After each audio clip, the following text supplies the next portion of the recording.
Welcome to the Jazz Torch, a series featuring some of today's leading jazz legends, along with the next generation of jazz stars, as the great tradition of passing the jazz torch continues. I'm your host, Mitch Glickman, and music director of the Symphonic Jazz Orchestra. Today's episode features legendary bassist, bandleader, and composer John Clayton, along with up-and-coming saxophonist, vocalist, and songwriter Grace Kelly. We open the show today with the Grace Kelly Quartet, performing her original work, Philosophical Flying Fish.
Discover 30 years of opera in Santa Monica. Discover the Verdi Chorus.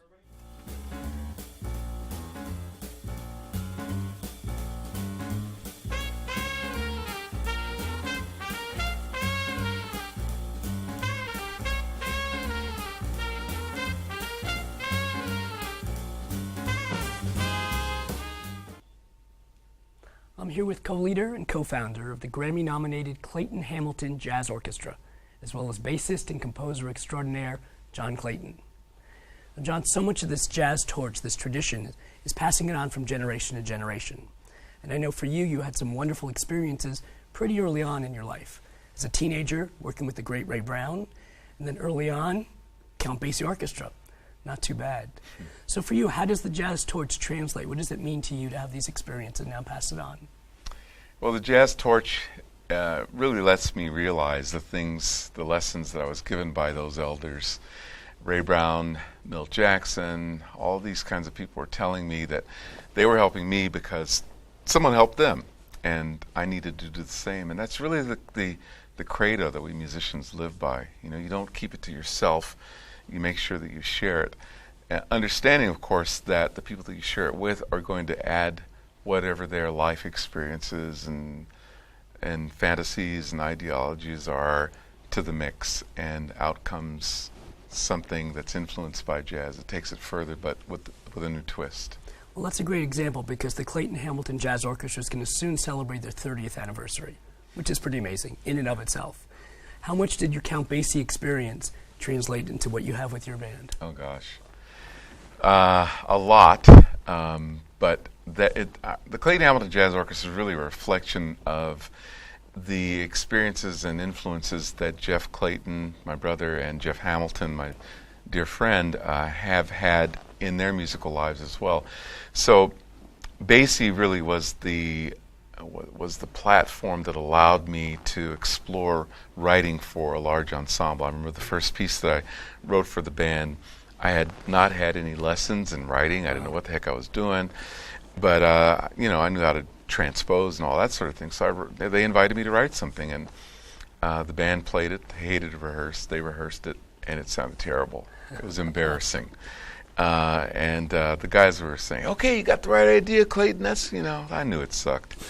But I was encouraged by them to keep going on and pursuing this. So I started analyzing a lot of the great pieces in the Count Basie Orchestra's book and transcribed and really kind of wrote my second piece, which the band rehearsed, called Blues for Stephanie.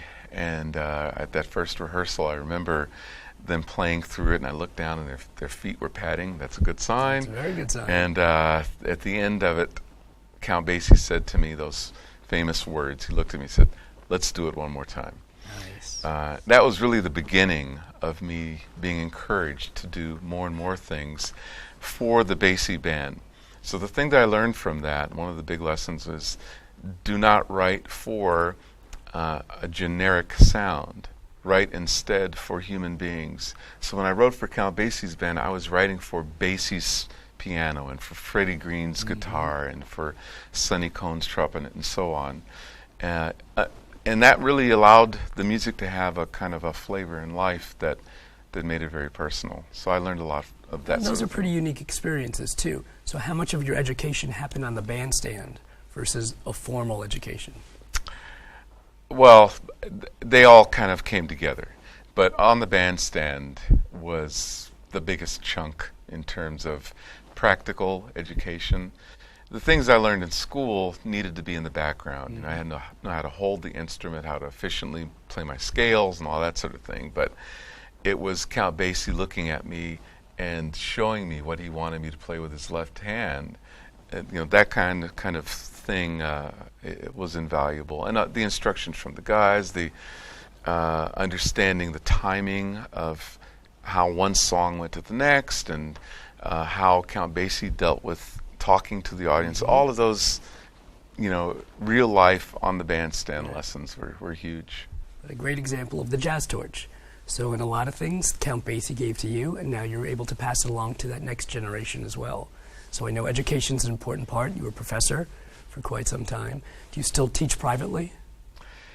I teach privately, but I'm so serious about teaching that I have to make sure that I do not damage the student. And if someone wants to study with me, I think usually at the ages that they come to me, they really need steady ears. They need someone who can really listen to them regularly. And with my lifestyle and the touring and that sort of thing, the only way that I will work with a student privately is if I team teach. So I have an assistant, great bass player named Christoph Ludi, and we usually combine forces to help a student. And that way, if I'm on the road, he can work with them and vice versa. What a great opportunity for that generation to have both of you working together. Well, John is going to come back and join us with Grace Kelly Quartet for this next song. This is actually a wonderful new piece that John and Grace wrote together. It's called Strollin' with JC and GK. And as they perform, notice this musical conversation that occurs. They're all going to have a solo. They're all going to talk amongst themselves. We'll be right back.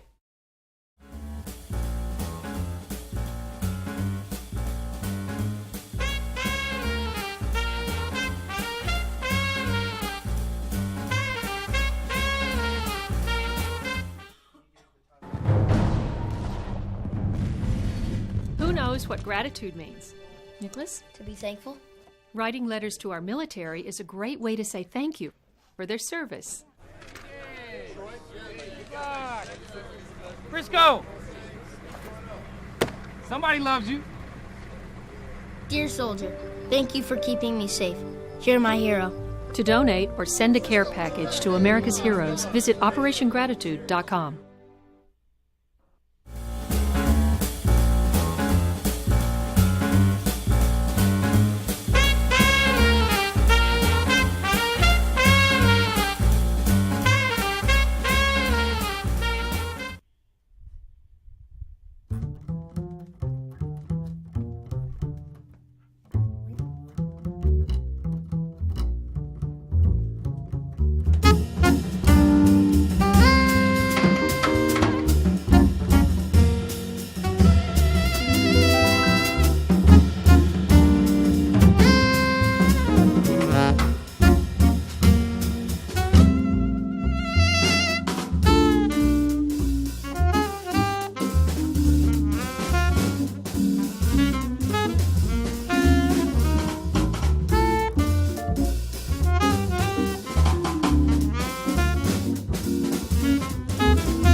riding a bicycle can seem like child's play.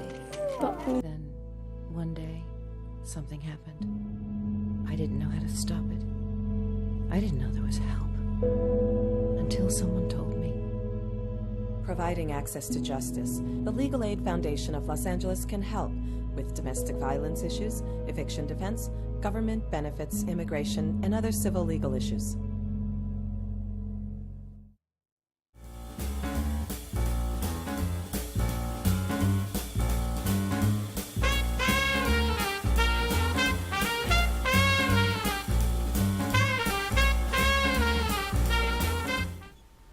John and I are now joined by Grace Kelly, the youngest person ever named in the Downbeat Critics Poll 6 consecutive years, when she was named the magazine's alto saxophone rising star. Started in 2009 all the way up to today. So Grace, I know you've had such wonderful experiences with some mentors, people like Phil Woods, Wynton Marsalis, and Lee Konitz. How have those experiences shaped your career? It's just been an incredible experience. I mean, these are musicians that I've been listening to since I was a little girl studying music, and I had a stack of CDs, and I'd put them in, you know, when I was going to bed, when I was waking up. And so getting to work with two alto saxophone greats that I've been, you know, listening to and idolizing for all this time is really kind of a pinch me thing. And same with John Clayton, having him as a teacher, and just all these amazing experiences. I feel extremely fortunate and just blessed to get to learn their stories. And musically, I think the most amazing thing about it is being on stage and kind of the osmosis effect. Because all of a sudden I hear myself playing things that I've never heard before and just being around them. It's life on the bandstand. That's where the education takes place. But you bring up an interesting point, being on the bandstand. And there's a great historical moment for you this summer. Newport Jazz Festival, 60 years old. Yeah. You were sharing the stage with a member who was there on the very first year. So this great jazz torch from 60 years past is being passed down to you. Yeah. So what was it like to work with Lee at Newport this summer? It was just amazing. I was so excited to be asked and to join him. We played a few of his own songs and a Lenny Tristano song, but yeah, to think that Lee Konitz was there when he was in his early 20s for the very first Newport Jazz Fest. I mean, it's just so cool. Just thinking about it blows my mind. But it was a beautiful musical experience. It was great, and the audience was wonderful. It was a lot of fun. So the jazz torch continues being passed on. So John, I'm curious, what do you see as the difference now in this generation's challenges? What's different to become a jazz musician today? There's more music to choose from. And I do say choose from because no one can expect these young people to learn all of these styles that feed into jazz, which is kind of cool. You know, they obviously there's some kind of basis that we all have to learn, some sort of common vocabulary that we share. But adding to that is really a fantastic pool of choices, whether it's going to be hip hop or it's going to be reggae or it's going to be, you know, something from South America, you name it. There are all these different kinds of music that the jazz musician now has at their disposal, whereas if you look back in the 1940s, for instance, you didn't have as many choices that you could make, that you could reach to and have influence your music. So that's a very cool thing. I think that the people that lean more toward the negative side find that a bit daunting. I don't think it's daunting at all. I think it's a fabulous buffet of styles that we can, options that we can. New territories, new discoveries. Exactly. And Grace, for you, what do you feel some of the challenges are? The challenges? I think that just the world that we live in today has so many distractions, like as far as the computer is such a great thing, and you know, you can pull up any recording in YouTube and all of that, but there's a challenge is just staying focused. I mean, and that's not just for music, but for anything. And so by talking about learning on the bandstand, for me, that's been one of the best ways that I can learn, and I've been extremely focused and able to really be in the moment. But it's definitely a challenge, I know, for myself and other people my age, just to, you know, keep focused. And I think, too, there's some challenges that we hear, they're almost sort of beat into us, you know, like you got to get a job, you got to make a living, you got to pay the rent, you got to pay back the student loan, and before you know it, if you don't have the right balance with all of these things, you're focusing on that, on those, not to say that they aren't important things, but if your balance isn't right, you focus so much on that that the music suffers. And I find that when we teach these young people about the life considerations that they have to deal with, that we need to make sure we're offering it in a way that allows them to bring the music as high as it is, so that when finally the doors open for a young person, they have something to offer versus really understanding the networking and the music business and all those other aspects. And then finally when you're on stage, oops, it's really below par. So it's about balance for me. All right. We're going to wrap it up here and take a quick break. We're going to come back with a wonderful song with Grace Kelly Quartet.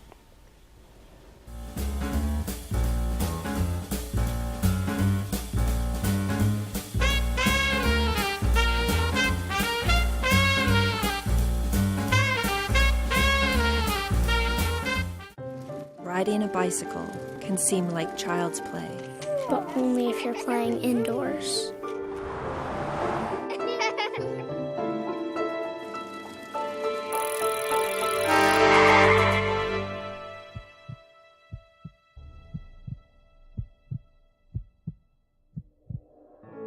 Cars and bikes need to play together. Play it safe. Ride by the rules. Hey, share the road!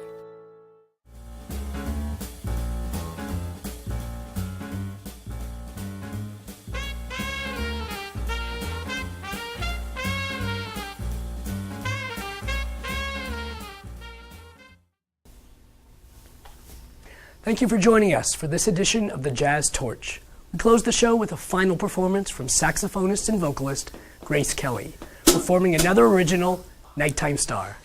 You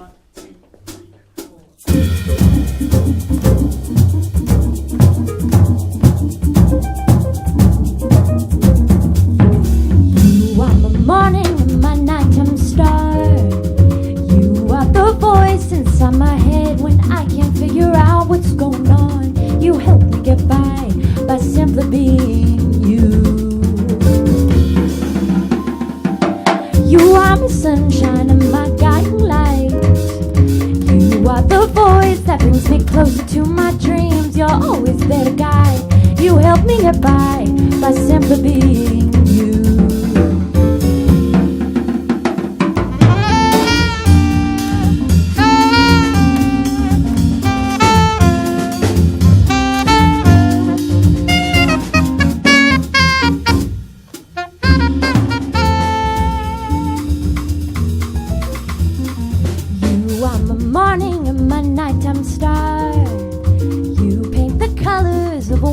Spring day and make the colors come to life. You help me get by simply being you.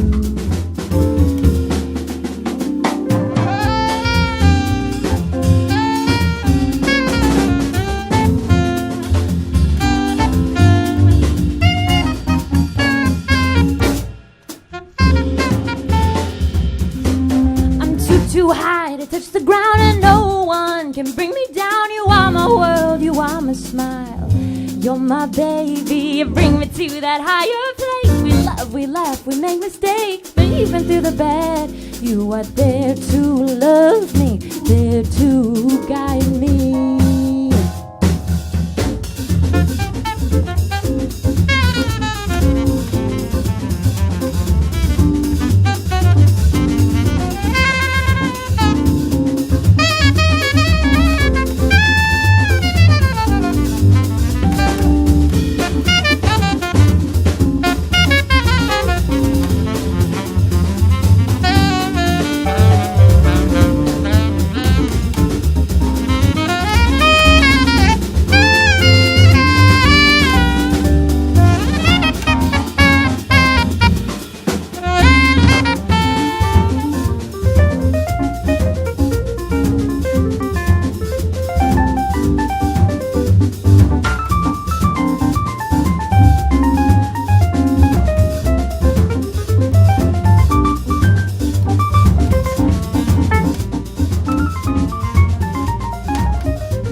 too high to touch the ground, and no one can bring me down. You are my world, you are my smile. You're my baby, you bring me to that higher place. We love, we laugh, we make mistakes.